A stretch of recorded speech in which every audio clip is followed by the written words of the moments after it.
Halo Sobat ASN, selamat datang di channel YouTube Fungsional Indonesia. Di sini, kita bakal bantu Sobat ASN mempersiapkan diri menghadapi seleksi P3K dengan pembahasan lengkap dan mudah dipahami. Sebelumnya, yuk like, komen, dan subscribe YouTube ini supaya Sobat ASN nggak ketinggalan video pembahasan lainnya dari kami. Nah, di video ini kita bakal bahas soal-soal P3K untuk formasi jabatan penata layanan operasional. Pembahasan ini bakalan penting banget karena bisa bantu Sobat ASN untuk memahami pola-pola soal dan fokus belajar di bagian yang tepat. Yuk langsung aja ke pembahasannya. Kita mulai dengan soal yang pertama ya Sobat ASN. Dalam konteks Undang-Undang Nomor 25 Tahun 2009 tentang pelayanan publik, penata layanan operasional memiliki peran penting dalam perencanaan dan pengelolaan layanan publik. Berdasarkan undang-undang tersebut, manakah pernyataan berikut yang paling tepat menggambarkan tanggung jawab strategis penata layanan operasional dalam menciptakan layanan yang efektif dan efisien?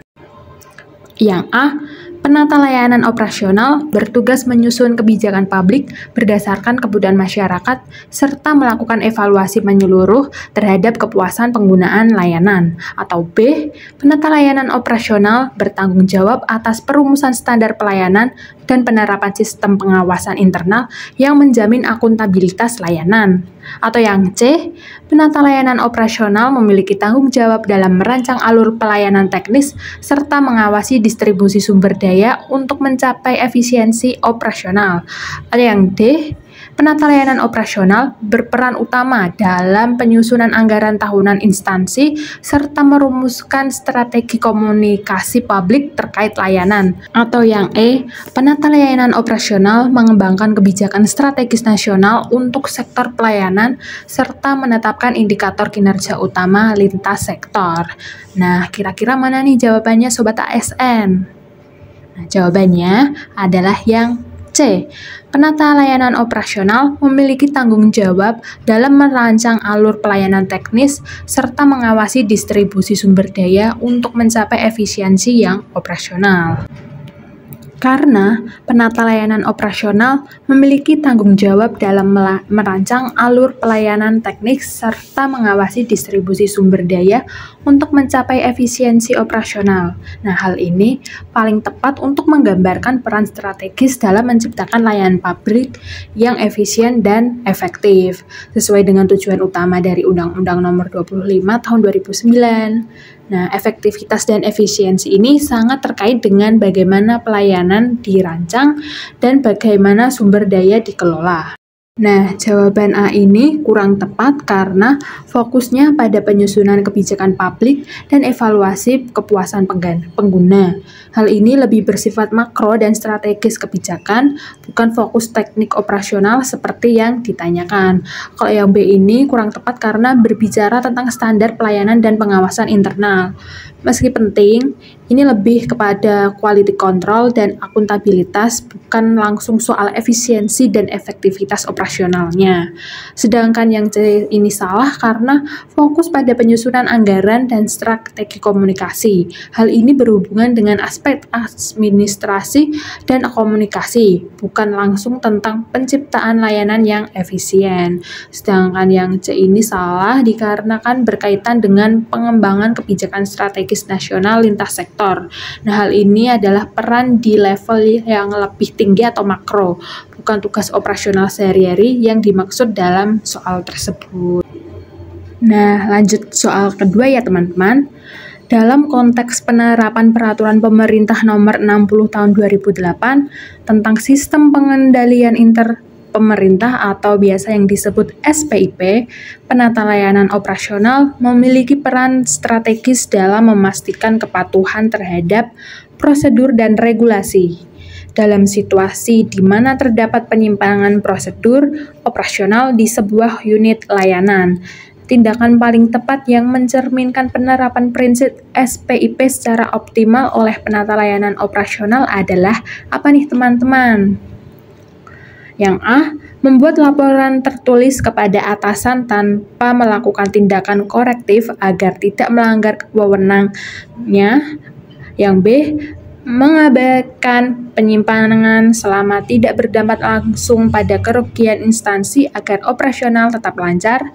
Yang C, melakukan analisis penyebab penyimpangan, menyusun rekomendasi perbaikan, dan melaporkan secara formal sesuai mekanisme SPIP.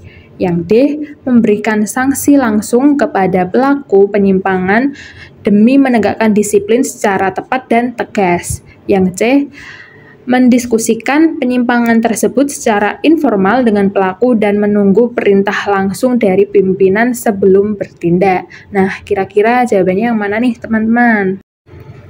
Betul sekali, jawabannya adalah yang C, karena yang C ini menjelaskan langkah-langkah yang komprehensif dan sesuai mekanisme SPIP, yaitu melakukan analisis penyebab penyampingan, menyusun rekomendasi perbaikan, serta melaporkan secara formal dan sesuai mekanisme.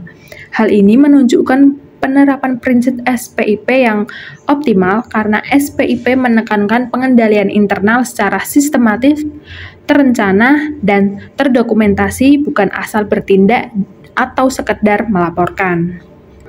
Nah, yang A ini kurang tepat karena hanya melaporkan tanpa tindakan korektif, yang sama aja dengan tidak cukup. SPIP ini mengharuskan tindakan pengendalian aktif dan evaluatif.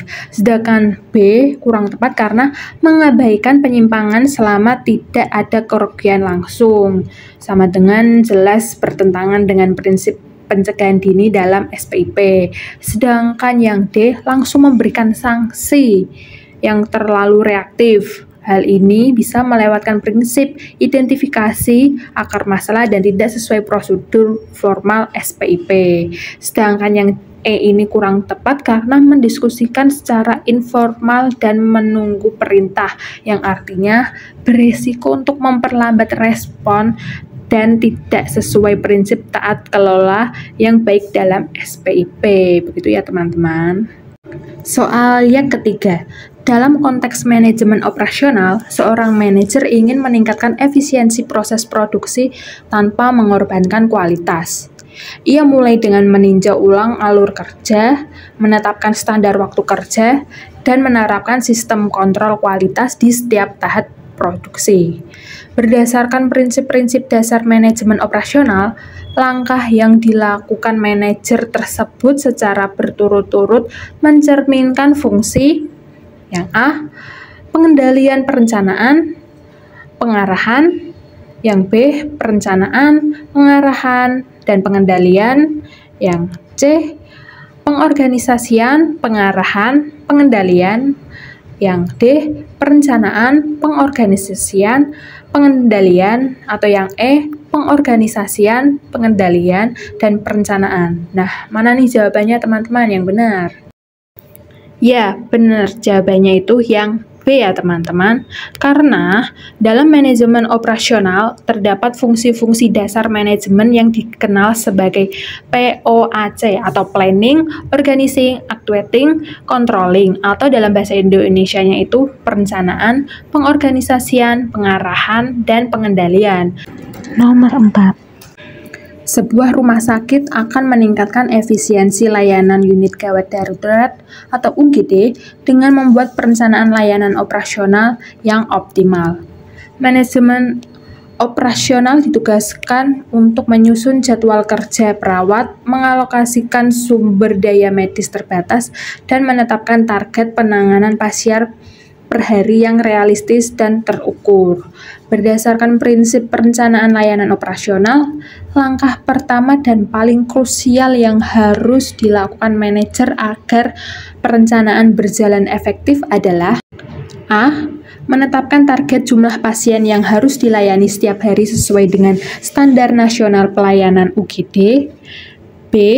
Menyusun jadwal kerja perawat berdasarkan beban kerja rata-rata bulanan yang tercatat di tahun sebelumnya. C. Mengidentifikasi kebutuhan sumber daya dan hambatan yang mungkin muncul dalam operasional UGD secara menyeluruh. Atau yang D. mengalokasikan sumber daya medis berdasarkan jumlah pasien tahun sebelumnya untuk menghindari kekurangan, atau mungkin yang C, menyesuaikan seluruh rencana operasional dengan keterbatasan anggaran yang telah ditentukan oleh manajemen keuangan rumah sakit. Kira-kira apa nih teman-teman jawabannya? Nah, jawaban yang benar adalah yang C, karena dalam prinsip perencanaan operasional, langkah pertama dan paling krusial adalah melakukan identifikasi kebutuhan dan analisis situasi. Hal ini termasuk mengetahui apa saja yang dibutuhkan, atau sumber daya manusia, alat, dana, dan ruang, memahami hambatan potensial yang bisa mengganggu jalannya layanan, serta menganalisis kondisi aktual dan data historis. Langkah-langkah seperti menyusun jadwal, menetapkan target, atau menyesuaikan anggaran adalah tahap lanjutan setelah situasi awal dipetakan dengan jelas. Nah, kenapa jawaban lain kurang tepat? Karena yang A ini menetapkan target pasien sama aja dengan perencanaan, bukan langkah awal. Sedangkan yang B ini menyusun jadwal kerja juga bagian dari implementasi perencanaan, bukan tahap awalnya. Yang D ini mengalokasikan sumber daya. Hal ini juga merupakan pelaksanaan perencanaan, serta yang C ini menyesuaikan rencana dengan anggaran. Langkah ini juga datang setelah kebutuhan teridentifikasi ya teman-teman. Soal yang kelima, sebuah organisasi menerapkan SOP baru untuk meningkatkan efisiensi layanan. Dalam evaluasi triwulan pertama, ditemukan bahwa meskipun alur kerja menjadi lebih cepat, terjadi peningkatan kesalahan prosedural dan keluhan pelanggan terhadap kualitas layanan. Manajemen menilai bahwa SOP telah diikuti dengan benar oleh sebagian besar karyawan. Berdasarkan kondisi ini, strategi paling tepat dan berkelanjutan yang dapat diambil adalah yang A, menyederhanakan kembali SOP agar lebih mudah dipahami oleh seluruh karyawan tanpa mengurangi kecepatan layanan. Yang B, mengembangkan modul pelatihan tambahan agar karyawan semakin mahir menjalankan SOP sesuai standar yang ditetapkan.